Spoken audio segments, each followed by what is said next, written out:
Hey everyone, welcome to our show here at Fortune Weavers. We're going to bring you a ton of great content, a ton of interviews, but today I have a very special guest. This is Bill Jason, and Bill just completed his first wholesale deal, and on this deal, in about a 3-week period, he made $66,000. So hold on a second while I bring him on. We're excited. Hey Bill, good to have you on our show. Thank you. Good to be here. Yeah, so I'm so excited for you. I've known you a number of years, and just to see that you put the pedal to the metal, you're out there grinding it out, and you're doing exactly what we tell people to do, and it's working. I mean, so I want to interview you here quickly. If you could tell me, how did you get involved in real estate investing? You know, I bought my first property. My brother and I bought a house together. We moved out of our parents' house in 1989. And I think our interest rate was like 11% or some, but we only paid $160,000 for the house. So it was very manageable. And then years later, he got married, moved out. His wife already had a house. And I wanted to keep it as a rental, but financially just couldn't afford it. So sold that house and, went on, had a regular, job type career. Always kind of wanted to do it and tried to talk my dad into investing in real estate, and he wasn't having anything of it, not in California anyway. So obviously years later, I met you. I was in a sales job, selling advertising. I stopped in your office and got to know you a little bit and got to know Rachel a little bit. And I knew you had what I wanted. I just wasn't in a position to do anything at the time. And so, you and I stayed in touch over the years. And it was kind of fun because I saw your academy and Fortune Weavers Academy progress through the years. And it was funny. I was cleaning out of my computer the other day and found some old iterations you had of programs and things you were going to try and do. And it's amazing. I mean, the way it's all set up now is just so incredible, and it's just come a long way. So I'm really glad I'm, knee deep into it now. Yeah, we've been blessed for sure. It's all a part of a bigger plan, right? Exactly. So we'll leave that at that. All right. So what do you like the most about real estate investing? So hold on, let me preface that because I know you're still working a 9 to 5. Right. You're still a devoted person to your job, and this is something you're doing nights and weekends. So I guess the question would be, what do you like most about real estate investing from the perspective and from your standpoint doing this on the side? I like that I can do it as much as I want to do it. And my youngest is a senior in high school now, so we're past all the, soccer dad years and coaching and all that stuff. And so I have the time to invest in it. And going out on weekends, knocking on doors, hanging signs, just driving, looking for distressed properties. And so what I see in it is a long-term opportunity, much more than working for somebody else. Because working for somebody else, I'm in sales, which is great. And the more I sell, the more I can make. But I didn't get a raise this year. I got a little bonus, and that was it. And that's what most people get is, my wife works for a school district. She got 2%, right. That make a big difference in your household budget. Well, I think that's something I love about it too, is, if you need to make a little more money, if you want to buy something, you just need to hustle a little harder, right? And you can make a little more. You're never capped. That's, there isn't a glass ceiling in real estate. That's something that I actually love about it. All right. So out of the main 3 niches that we hear about in real estate investing, which is wholesaling, flipping, and buy and hold investing, which do you prefer and why? Well, the obvious answer is wholesaling because I just did. Now, right. I think they all have their place, and I think wholesaling is a place for everybody to start because you can make quick money. You don't have to be super educated in real estate to do it. You just need to know your numbers and know how to find the properties. But I see it as a progression, starting with wholesaling where you can get some money in your pocket that'll give you a little more freedom to do things, getting into flipping where you can make a lot more money. You just have to be more patient. But then as you get to the end of your active career, I see the buy and hold as a place to be because that's really where you put your money to work for you. And you don't have to be as active in it when you're at that point in your life. Oh, yeah. I mean, I think it's, most people do the exact opposite. They start with buy and hold investing. And the problem that I see I think it's great to do that. It's a very slow way of kind of creating wealth for yourself. But the down payment on a buy and hold is generally 20, 25, sometimes 30%. And that can eat up a lot of money rather quickly, where, flipping and wholesaling, you get bigger chunks. But I've always been under the mindset, flip two, use the third one, or flip three, buy one, right? Something like that, where, especially if you're doing this like I did. I started out where you're at, where I was doing it on the side, and it's pretty easy to build a portfolio when you're making good money on the flips, and can use that to continue to progress, to build your portfolio while your wages or your daily job is paying the bills. Right. All right, next question. Here we go. So you just did this big wholesale deal in Wilmington. I believe the profit, right? $66,000 was the profit on it. More than most people make across the country in an entire year. Right. Everybody that's listening to this or watching it is going to want to know, how did you find that? Because everybody's looking for those types of deals where you can, go ahead and find the diamond in the rough and make that kind of money without having to work very hard. Right. And the amazing part is, to get that house, it cost me $1.65 because that was one bandit sign that I hung in the right place. And I've bought hundreds of bandit signs over the years, but I'm still way ahead in what I invested in them. And that's one of the nice things about being affiliated with Fortune Weavers Academy is, you're able to find us deals on things. Because if you go to a local sign shop, you're probably going to pay double what we pay for those signs, and they're fantastic. And I have a lot actually that are up there. The ones I put up the first time I bought my first 100 signs. So that one, it was just a call off a bandit sign. And this guy named George, and he was a great guy. And his son was living in his house. He had already moved to Arizona, and his son had been kind of paying rent off and on. And then, his son got behind on the property taxes. So the dad had to come up with a big chunk of money to catch that up. And the dad was at the point where he was just kind of done carrying his son, and he wanted his son to be more responsible and move out. And this, was like in March or February when he first called me. And I went out and I looked at the house, and I started reaching out to some buyers, just to see if it was better to be a wholesale or a flip. And then, he was in a big hurry in the beginning, and then he slowed down. And he was trying to be a good dad and not kick us under the curb. He was trying to encourage him to move out. And so I strategically just kept reaching out to him. And I always did it in that first week of the month because I knew he still had a mortgage on the house. And so every time he'd have that mortgage payment, he would get a call or a text from me. He said, "Hey, George, how are things going? I just want to stay in touch. Let me know if I can help you out." And other times I would just, reach out to him just to say, "Hey, how are things in Arizona? It's starting to get warm out there." Just, it wasn't always about the house. It was just, just staying in front of him for the most part.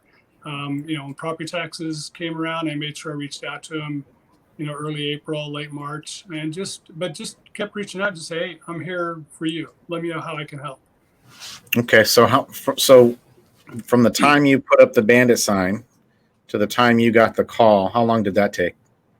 It was, I couldn't say. It was probably 6 months maybe, because I put up so many bandit signs and so many different places, you kind of lose track of them after a while. Okay. And so he calls you, and then from the time that he called you to when you actually got the house under contract, how long did that take? That was probably 8 or 9 months, give or take a little bit. Yeah. You lose track after a while, but it took a long time, and it was hard. It's so hard to be patient and not push. But I knew if I pushed him too hard, he might just go, quit bugging me. And it's a very careful dance. And so I think, I have to commend you on that patience and the follow-up, because we say here the fortune is in the follow-up, and most people can't wait that long, or they forget to follow up and they lose the deal. Right. And where you continue to foster that relationship, and it paid off huge in the end. And that's what it takes. It just takes following up, and you want a whole bunch of those in the pipeline. And as you follow up, and that's, I think, your challenge now is you really have to continue to put a lot more of these in the pipeline, because they're going to take long to come to fruition. And I know you have another one probably coming up pretty soon in the same area off those bandit signs. Right. And Are you doing any other type of marketing other than bandit signs right now?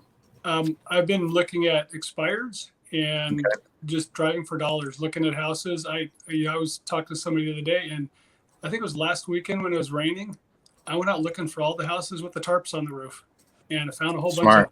of them. Smart. And the sad part is, some were rentals, and it cracks me up just for me from an ethical standpoint when property's owned by some guy and he's not even taking care of it, but he's still getting a phone call to say, hey, what's going on with your property. So, Right. but Right. the bad weather can bring out the worst in properties and help us find some good ones.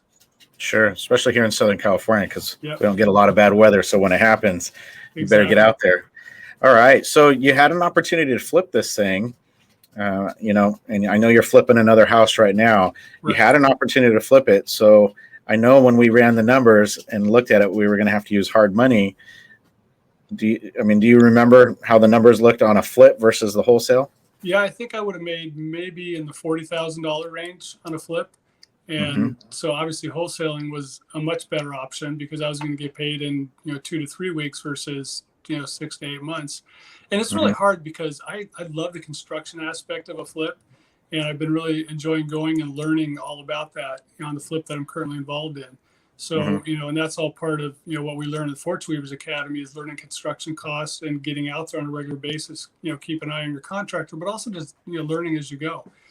Mm-hmm. And so when you put the numbers side by side, you're like, I can flip it for this or I can wholesale it for this. It was an easy decision. Yeah, I don't know about you. When you say 66,000 versus 40 something in 3 weeks versus somewhere around 6 months maybe. Yep. Pretty obvious what you need to do. So I'm glad you made that decision. And it All came right. in right before Christmas, which worked out quite nicely. Yes. Always a blessing when it happens at the right time, right? Okay, so we got this. What were maybe some of the obstacles along in the process? So did you run up against anything that made it a little more difficult? Just number one, wanting to move faster, but I had to move at his pace, not mine. And as I got to know him, that's the kind of guy he was. But the cool part is I got to know him. I found out what he did as a career. Very interesting man. He was a welder, and he would go out on ships and go out for months and months at a time. So that was part I really enjoyed is getting to know people. It's kind of sad because I'll probably never talk to him again. Send him a Christmas card, but other than that, we may never cross paths. But the hard part is just not pushing it, and also you kind of wonder, did something happen? Because sometimes I would text him, not hear back from him for a few days or a week, and you're always kind of like, did he call somebody else or did somebody else get a hold of him? So Right. you just kind of pins and needles. But in the end, once we talked after several months, I knew we were going to just keep talking until, and it worked out great because his son started looking at apartments, and George called me and said, oh, my son's looking at apartments, so I think we're ready to go. It's like, great. And then I hung up the phone and did the happy dance. Right.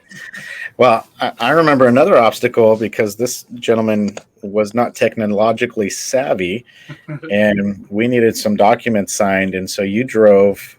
Where did you meet him? Barstow, several Yes. hours away, Yeah. to get paperwork signed. How was that experience?